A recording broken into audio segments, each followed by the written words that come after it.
Kita baca ayatnya terlebih dahulu. A'udzu billahi minasyaitonir rajim. Wa mimman khalaqna ummatun yahduna bil haqqi wa bihi ya'dilun. Ada yang dapat terjemahnya? Dan di antara mereka orang-orang yang telah kami ciptakan ada umat yang memberi petunjuk dengan dasar kebenaran, dan dengan itu pula mereka berlaku adil. Enggak semuanya seperti binatang. Tidak semuanya melalaikan keimanannya. Tetapi dari antara manusia itu ada. Wa mimman khalaqna, dan dari antara manusia yang kami ciptakan, ummatun, ada umat, yahduna, yang mereka memberi petunjuk, bil haqqi, dengan kebenaran, wa bihi ya'dilun, dan dengannya mereka berlaku adil. Kalau kita lihat uslub Al-Quran, tidaklah Allah menyebutkan sesuatu pasti Allah menyebutkan kebalikannya. Pasti Allah sebut tentang surga, maka Allah sebut tentang kebalikannya neraka.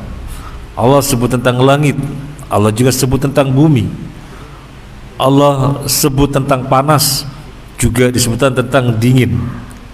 Senantiasa ada kebalikannya.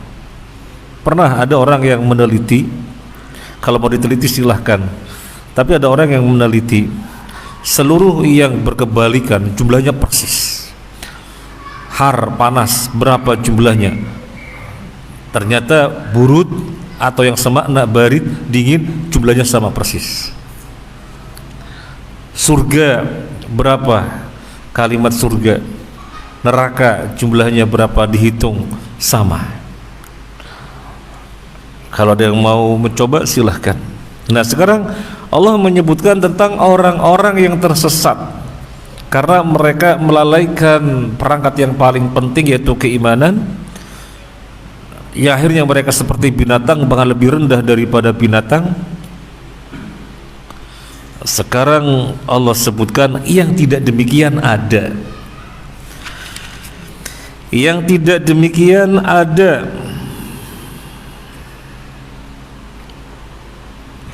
Ai wa min jumlati man khalaqna ummatun fadilatun kamilatun fi nafsiha mukammilatun li ghairiha.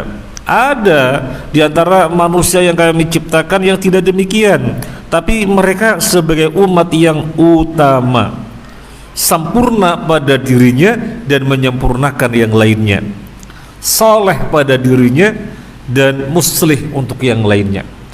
Dirinya soleh, baik, tapi tidak berhenti di situ, dia memperbaiki sekitarnya. Dirinya berusaha sempurna, gak berusaha di situ, dia pun menyempurnakan yang di sekitarnya. Jadi benar-benar umat yang kebalikannya, yang di atas, yang lebih rendah dari binatang. Yahduna anfusahum wa ghairahum bil haq. Umat ini dirinya mereka sendiri di atas petunjuk, di atas pedoman, di atas rambu-rambu, sehingga keputusan tindakannya, perbuatannya sesuai dengan pedoman rambu-rambu tersebut. Dan tidak berhenti di situ, mereka juga nunjuki orang lain. Jadi yahdi wa yuhdi, dirinya mendapatkan petunjuk dan juga menunjuki orang lain.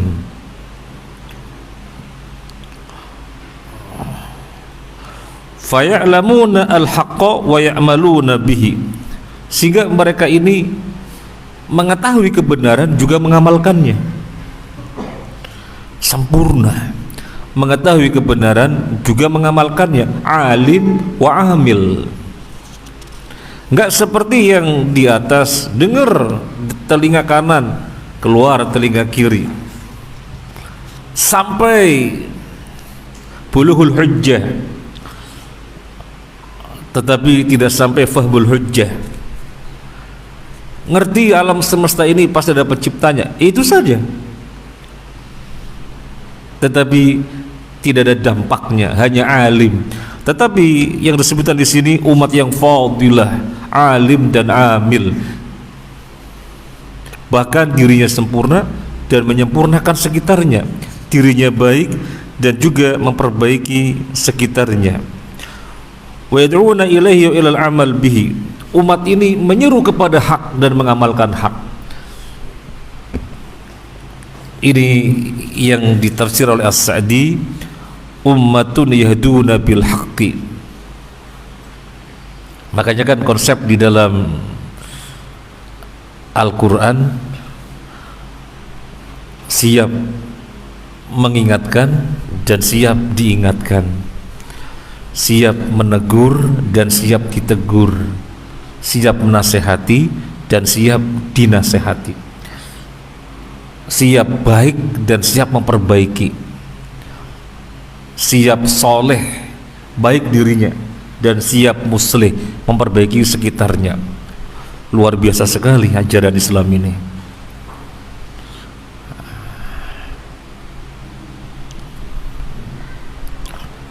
Kalau kita melihat tafsir ini, wa mimman khalaqna ummatun yahduna bil haqqi, di mana Syekh As-Sa'di mentafsirkan dirinya sempurna dan menyempurnakan sekitarnya, dirinya baik dan memperbaiki sekitarnya, alim dan amil, tahu dan mengamalkan. Maka tentunya kita introspeksi kepada diri kita masing-masing. Kalau sampai saat ini senangnya hanya mengingatkan, begitu diingatkan marah, berarti hanya mau sekitarnya baik, dirinya tidak mau baik, buktinya marah. Malah sesungguhnya semestinya dirinya baik dulu. Nah, untuk itu ketika diingatkan senang, paham, amil, baru menyampaikan, mengingatkan. Tapi kalau semangat mengingatkan, begitu diingatkan marah, nggak sesuai dengan ayat ini. Bersyukurlah kita semuanya yang senang diingatkan, dinasehatin, ditegur, selain juga mengingatkan, menasehati dan menegur.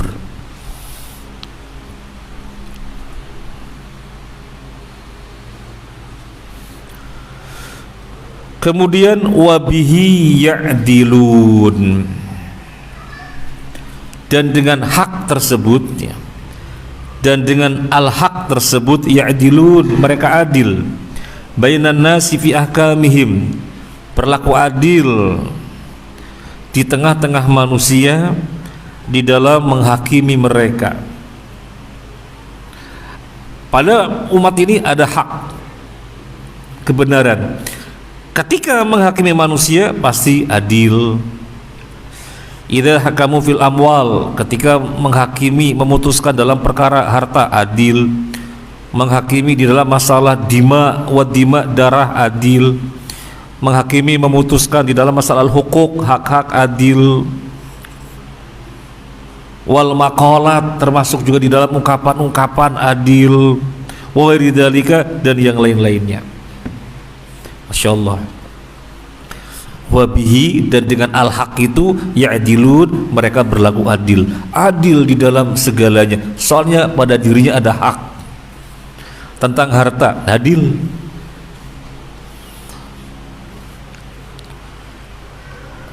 Sesama anak-anaknya tidak dikesankan oleh anak-anaknya, wah papa mama hanya memperhatikan si sulung saja, saya enggak akan dikesankan begitu. Soalnya dia adil.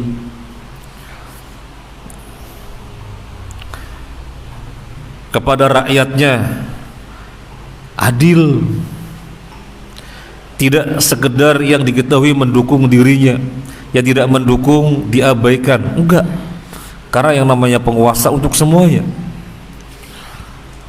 Tidak yang diketahui mendukungnya saja, yang pro saja, yang suka-suka menasehati diabaikan, enggak.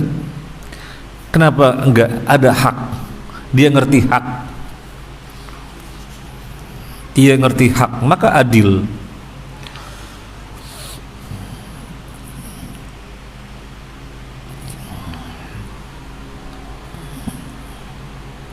Suami berlaku adil kepada istrinya, enggak semaunya sendiri.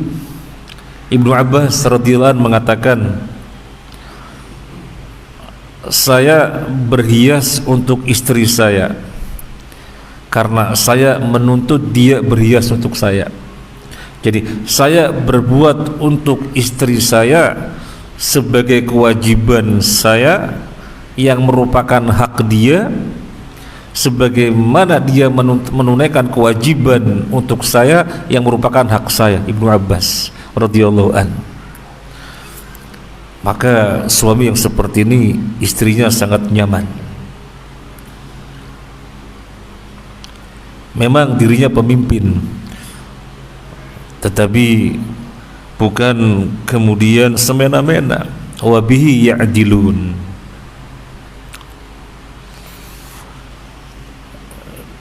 Seorang istri yang mengetahui hak, tidak rela suaminya berbuat zalim. Dan ini dicontohkan oleh ibunya Nu'man bin Bashir radhiyallahu an. Ketika ayahnya Nu'man mau memberikan sebagian pemberian kepada satu anaknya saja, yang lainnya tidak, maka si istrinya atau ibunya Nu'man, enggak, saya enggak mau. Saya enggak mempersaksikan kamu memberikan pemberian kepada si fulan, saya gak mau mempersaksikan.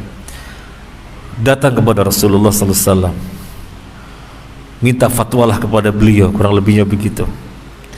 Maka ayahnya Nu'man bin Bashir berangkat, dia mengatakan, ya Rasulullah, saya memberikan pemberian kepada anak saya, tapi istri saya tidak mau hingga meminta aku menemuimu. Nabi bertanya, apakah anak-anaknya yang lainnya dikasih sebagaimana kamu ngasih si fulan? Tidak ya Rasulullah. Ittaqullah wa'dilu baina auladikum. Bertakwalah kepada Allah dan berbuat adillah sesama anak-anak kalian. Istrinya menolak menyaksikan karena tahu hak bahwasanya terhadap anak-anak harus adil. Cuma nanti kan di antara para ulama ada perbedaan pendapat. Kalau adil di dalam masalah warisan, jelas Allah atur langsung itu di dalam Al-Quran tentang warisan, dapatnya berapa, maka apa yang Allah bagi itu sudah paling adil, karena tidak ada yang lebih adil melebihi Allah. Tapi masalahnya ketika masih hidup, nggak ada rincian sebagaimana warisan. Adil memberikan kepada anak-anak ketika masih hidup itu bagaimana? Ada yang mengatakan boleh sama rata, masing-masing kasih satu sepeda motor rata. Tetapi yang lainnya tidak demikian.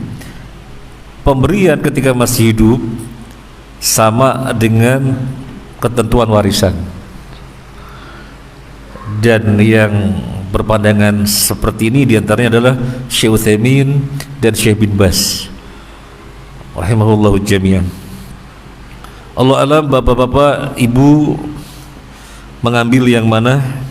Intinya harus semangat adil di dalam masalah harta kepada anak-anak dan kepada siapapun, termasuk di dalam darah. Jangan sampai kemudian si fulan dieksekusi, potong tangannya, si fulan yang lainnya tidak, karena si ini ada kedekatan sehingga cukup diampuni, sudah. Tetapi yang ini tidak pakai proses, nggak ada istilah ampun dan yang lainnya potong. Ini namanya tidak adil. Maka Nabi sallallahu alaihi wasallam menjadi contoh. Ada seorang wanita Makhzumiyah, wanita dari kabilah Mahzum, ya Jawa, Sunda, barangkali di sini begitu, Bugis, Madura. Nah ini Mahzum. diketahui dia mencuri dan pasti dipotong tangan karena hukumnya demikian. Maka kaumnya geger, gimana ini, siapa bisa melobi kepada Nabi? Semuanya tertuju pada Usamah bin Zaid karena dia cucu angkatnya Nabi. Nabi punya anak angkat namanya Zaid, nah Zaid punya anak namanya Usamah. Maka mereka meminta Usamah menemui Nabi. Usamah mau. Dia mendatangi Nabi sallallahu alaihi wasallam. Maka Nabi wajahnya langsung memerah dan marah luar biasa. Apakah kamu menawar hukum yang sudah Allah tetapkan? Apakah kamu menawar satu hukum yang merupakan hukum Allah? Usamah ketakutan luar biasa karena Nabi marah besar. Sehingga Usamah mengatakan, mohonkan ampun untuk ya Rasulullah, mohon ampun untuk ya Rasulullah. Nabi tidak berhenti di situ, para sahabat semuanya kumpul. Nabi berkhutbah, namanya khutbah aridah. Karena khutbah ada dua, khutbah lazimah seperti Jumat, Idul Fitri, Idul Adha, itu khutbah lazimah. Ada khutbah aridah, khutbah insidentil. Nabi kumpulkan para sahabatnya. Nabi mengatakan, lau anna Fatimata Muhammad saraqat laqata'tu yadaha. Yang menjadikan orang-orang sebelum kalian binasa adalah karena kalau ada pembesar mencuri dibiarkan, sementara kalau ada orang kerek mencuri dieksekusi, potong tangan. Demi Allah yang jiwa Muhammad berada di tangannya, seandainya Fatimah mencuri, aku potong tangannya. Adil di dalam masalah dima. Jadi adil dalam masalah amwal, harta, adil di dalam masalah dima, darah, dan hukuk, hak-hak. Adil dalam masalah hukuk, hak-hak. Sebagai apapun harus adil, dimanapun di dalam masalah menunaikan hak harus adil. Sebagai suami ada hak, sebagai istri juga ada hak. Jadi jangan dikira yang punya hak hanya suami, istri gak ada hak. Enggak, dua-duanya ada hak. Hak yang didapatkan oleh suami itulah kewajibannya istri. Sama, hak yang didapatkan oleh istri itulah kewajibannya suami. Masing-masing ada hak, masing-masing ada haknya. Makanya Ibnu Abbas tadi mencontohkan, saya menuntut istri berhias karena itu kewajibannya, dan dia juga punya hak untuk saya tampil prima baginya. Jadi berhias, wangi tidak dimonopoli oleh istri saja, suami juga harus wangi. Masya Allah. Nabi mencontohkan agar menyenangkan istrinya, meskipun Nabi tidak bau, tetapi Nabi mencontohkan setiap kali pulang mau masuk rumah mesti siwakan dulu.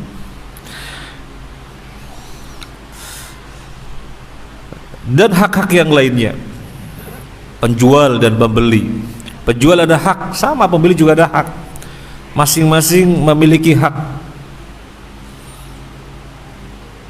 Apa haknya penjual? Dia mendapatkan pembayaran yang telah disepakati, dan si pembeli mendapatkan barang yang telah disepakati pula. Maka gak boleh ada al-ghish, penipuan, kecurangan, dan seterusnya. Ini adalah masalah hukuk, hak-hak.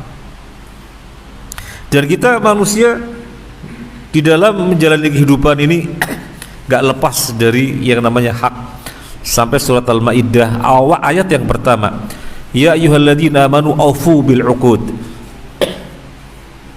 Wahai orang-orang yang beriman, penuhilah uqud, akad-akad. Bicara masalah akad, maka di dalamnya ada hak dan kewajiban. Akad apapun, dan gak harus tertulis. Sebagai member paguyuban, member RT RW, kan banyak hal yang gak tertulis, tetapi kita sangat terikat dengan mereka, maka penuhilah. Sampai Nabi ajari, kalau masak makanan berkuah, perbanyak sayurnya, bagi-bagi biar rata, soalnya tetangga jangan sampai hanya mencium aromanya saja. Sampai seperti itu. Ini di dalam tetangga. Nanti di dalam apalagi bisnis, nanti keterkaitan antara guru dan murid. dan yang lain-lainnya, sewa menyewa, semuanya ada akad-akadnya. Dan orang ketika pada diri ada hak, sebagaimana dalam ayat ini, wabihi ya'dilun, dan dengan hak yang ada pada dirinya, artinya dengan kebenaran yang dia ketahuinya, dia akan berbuat adil pasti. Maka Nabi bersabda, al-muslimun ala syurutihim, Muslim itu berjalan di atas persyaratan yang telah disepakatinya. Muslim itu berjalan di atas persyaratan yang telah disepakatinya. Maka dengan mengetahui hal ini, kita akan hati-hati sekali. Misalnya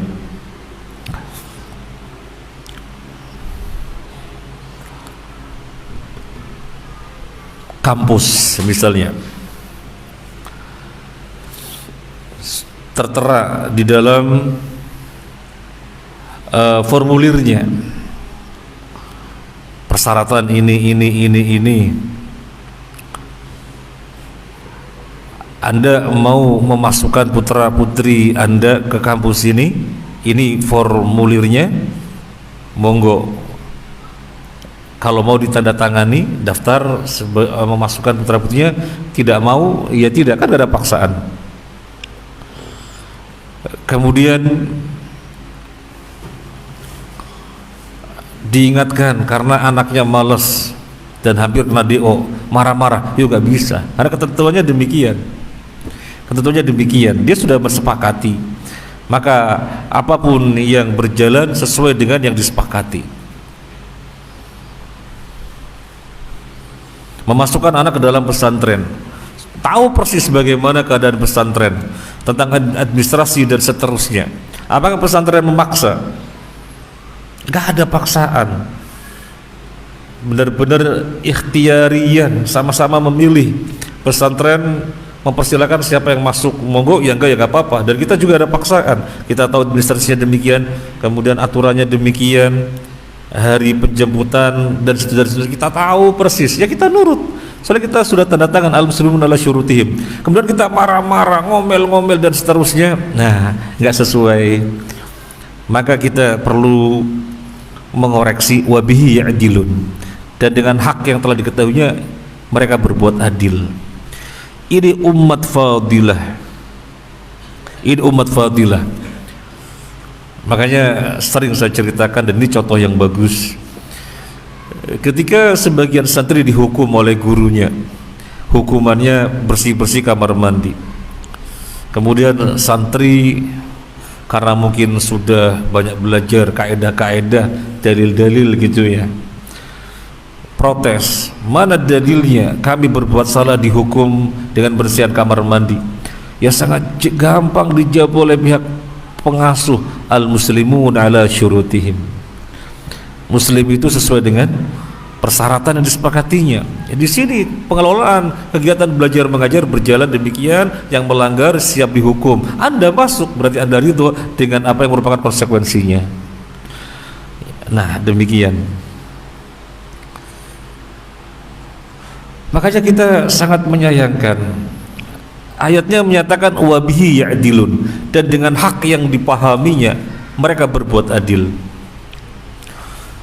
Ada sebuah lembaga TPQ, Taman Pendidikan Quran. Sebelum kegiatan belajar mengajar dimulai, disampaikan perkenalan tentang ini TPQ. Misalnya ada yang namanya istilahnya macam-macam ya, mereka punya istilah. Ada yang namanya istilahnya evaluasi dengan istilah apa dan seterusnya, sampai ada imtihan tahunan misalnya begitu, dan ada hafal akhir di sana diketahui. Kemudian datang saatnya, sekarang ada acara ini, dikirimi surat, untuk acara bisa berjalan biayanya iurannya sekian-sekian. Kemudian direspon, gak usah macem-macem lah, Yang penting baca Quran kayak orang dulu gitu loh, baca Quran gitu aja, gak usah ada cara macam-macam. Loh, ini tidak tepat. Karena dari awal sudah disampaikan, ini pengelolaannya begini. Dan nanti bisa ada iuran-iuran untuk suatu kegiatan. Dan kemudian benar-benar tidak mau bayar, semaunya sendiri. Dulu saya ngaji nggak ada gitu-gituan, sekarang juga ngajinya lancar, dulu nggak ada gitu-gituan. Dia bikin aturan sendiri, padahal ini lembaga yang anaknya dimasukkan ke dalamnya, nggak pas. Al-muslimun ala syurutihim. Muslim itu berjalan di atas sesuatu yang telah disepakatinya. Dan saya termasuk yang ketakutan ketika kita membaca ketentuan SPP dibayar paling lambat tanggal 5 setiap bulan. Berarti kita upayakan. Kalau misalnya belum ada, namanya uzur. Kalau namanya belum ada uzur, karena la yukallifu nafsan illa wus'aha. Tapi sesungguhnya ada, cuma kita nggak memperhatikan sehingga belum bayar sampai diingatkan, Bapak mohon maaf. Ya Allah, kita ketakutan semacam itu, karena sesungguhnya ada, cuma karena kurang memperhatikan gitu ya. Padahal kita sudah sepakat dibayar tanggal 5. Ini sekedar contoh. Jadi semacam ini, wabihi ya'dilun. Dan dengan hak yang ada pada dirinya mereka berbuat adil. Kemudian termasuk di dalam ungkapan-ungkapan, Masya Allah, di dalam ungkapan harus adil. Ungkapan-ungkapan harus adil.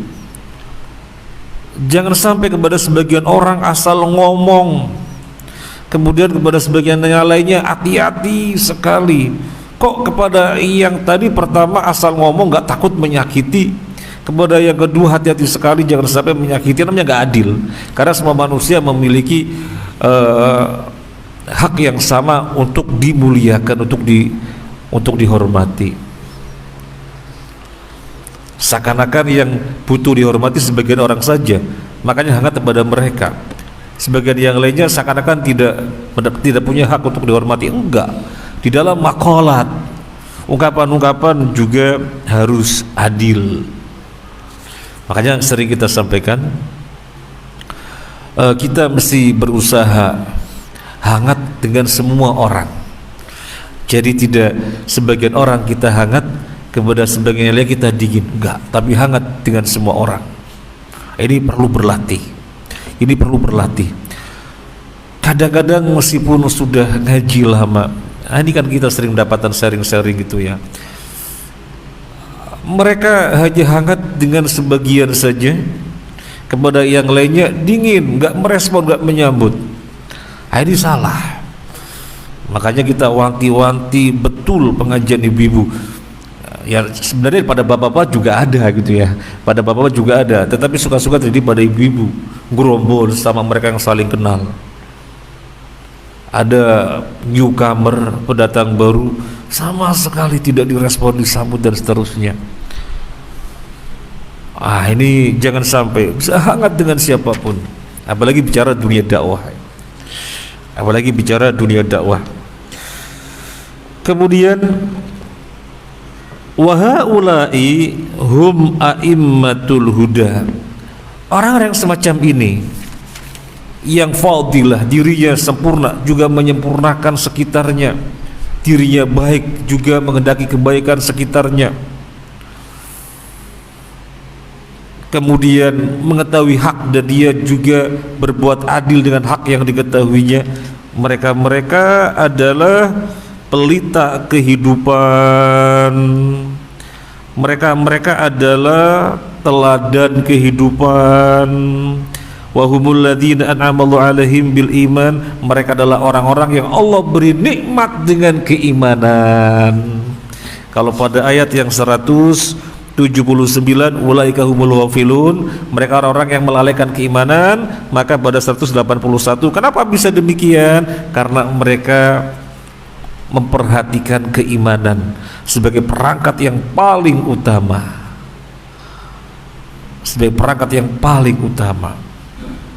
Jadi intinya di keimanan yang harus dijaga.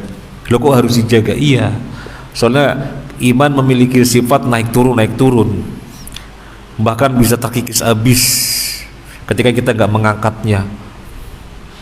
Jadi hati-hati sekali, perlu dikondisikan ya. Perlu dikondisikan. Kemudian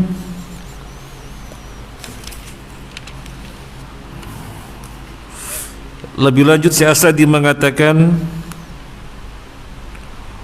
wahumus siddiqun. Kalau tadi dikatakan sebagai wahum alladzi an'amallahu alaihim bil iman, mereka adalah orang-orang yang Allah beri kenikmatan dengan keimanan. Sekarang Syekh As-Sa'di mengatakan mereka adalah as-siddiqun alladzina martabatuhum tali martabatar risalah, yang kedudukannya berada setelah para rasul. Manusia kedekatannya dengan Allah, manusia kedekatannya dengan Allah yang paling tinggi adalah para rasul, disusul siddiqun, disusul syuhada, disusul soleh secara umum. Nah, kita berpikir mungkin gak kita mati syahid? Gak ada yang tahu. Maybe yes, maybe not. Kita kan hanya pasang niat. Kalau ada suatu kondisi yang mengharuskan kaum muslimin angkat senjata, berilah kami kekuatan untuk angkat senjata sehingga mati syahid. Itu yang bisa kita lakukan. Niat, jangan sampai tidak niat. Kalau tidak ada niat ini matinya ketempelan sifat munafik. Ini bisa kita lakukan niat. Tapi mati syahid apa enggak tahu. Karena sebaik-baiknya mati adalah mati syahid. Sampai mereka menginginkan agar orang-orang yang masih hidup matinya seperti mereka, karena betapa kenikmatan luar biasa yang mereka sedang rasakan, dan mereka menginginkan agar yang masih hidup seperti mereka. Maka ayo mati syahid. Kurang lebih makna ayatnya kan demikian. Jadi mati yang paling nikmat. Kita mati syahid apa enggak tahu. Maybe yes, maybe no. Tetapi seandainya tidak syahid, kita bisa mengalahkan derajat orang yang matinya syahid, yaitu siddiqun, yang tingkatannya justru setelah para rasul. Siddiqun baik pada dirinya, memperbaiki sekitarnya, menyempurnakan dirinya, menyempurnakan sekitarnya, saleh pada dirinya, muslih untuk yang lainnya. Ini orang-orang yang fadilah. Ada umat-umat yang demikian, ada umat-umat yang demikian. Kemudian Syekh As-Sa'di mengatakan, tapi sebelum kita lanjut, siddiqun itu di dalam nas satu kesempatan Nabi menyatakan siapa siddiqun? Abu Bakar dan Umar.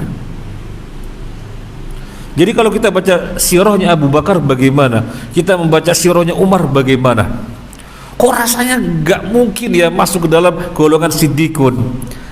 Ya rasanya berat sekali. Tetapi bukankah hidup itu berbuat dan meningkatkan? Ya kita terus berbuat dan meningkatkan. Karena berat sekali. Nabi mencontohkan siddiqun adalah Abu Bakar dan Umar. Ketika Nabi SAW menyampaikan tentang serigala yang mengambil kambing, kemudian ditarik-tarik sama pengembalanya, serigalanya ngomong. Kemudian para sahabat mengatakan, subhanallah, serigala ngomong. Kemudian Nabi merespon, saya percaya kepada kejadian ini, demikian pula Abu Bakar dan Umar. Anas bin Malik yang meriwayatkan hadis ini mengatakan, wa ma huma thamma. Padahal Abu Bakar dan Umar enggak ada di situ. Tapi Nabi nyatakan Abu Bakar dan Umar percaya. Dan Nabi menyampaikan bagaimana lagi, para sahabat terheran-heran, kagum. Maka Nabi mengatakan, saya mengimani kejadian ini, demikian pula Abu Bakar dan Umar. Wa ma huma thamma. Padahal keduanya enggak ada di situ. Jadi siddiq, orang yang benar keislamannya, jujur keislamannya, Nabi sebutkan Abu Bakar dan Umar. Nah, kita kira-kira bagaimana Masing-masing kita yang mengetahui, maka kita perlu meningkatkan. Contoh yang paling gampang, Islam ngajari kita jangan tabdzir, maka kita berusaha sekuat tenaga jangan pernah berbuat mubadzir, membeli barang karena memang butuh, bukan karena keinginan. Kalau kita kendaraan memang perlunya 2 misalnya untuk ke kantor dan angkut-angkut barang, ya 2 saja, jangan 6, karena kalau 6 berarti yang 4-nya mubadzir. Syekh Utsaimin menjelaskan demikian. Kalau kita misalnya sandal, perlu sandal kantor, sandal santai, ada 2 berarti, ya 2 saja, jangan 7 koleksi sandal, itu mubadzir.